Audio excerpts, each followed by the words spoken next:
Hi students, week 2 already. Okay, I wanted to go make sure that you are going down the module systematically because at the beginning of every module every week has the purpose and what you'll do in some capacity. So all the yellow here background are the things you're going to be working on this week because you're going to be writing a proposal, which means for the first essay you're going to have to work it all out before you write your proposal and know exactly what it is you're writing about, right? So what we're going to do is eventually write a well-developed analytical essay that is thesis-driven. I'm sure you've heard the word thesis for years and like, that word again.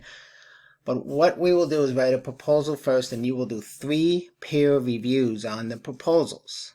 Okay, so there's a series of questions it will ask you, and you will be appointed 3 reviews to do. Don't forget to write about your plans for the week. And there's a third assignment, a story element that you'll be using in this narrative essay. Now, students like narrative essays. You know why? There's no research involved, right? I can't say that didn't happen. You're making it up. So this idea of easing you into the writing process is great with the narrative essay, and that's why we're doing it.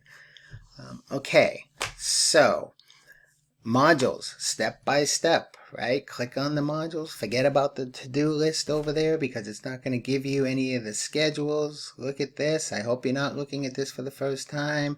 The plan, purpose, schedule, understanding the assignment, right? An example here of reading this, the proposals and the narrative arc, right? So again, the class takes place in the modules, right? And the announcements like this one. So come on in Tuesday 11:30 a.m. with questions. It's not mandatory, but I will be in there every Tuesday 11:30 a.m. on Zoom. And okay, let's start writing, right?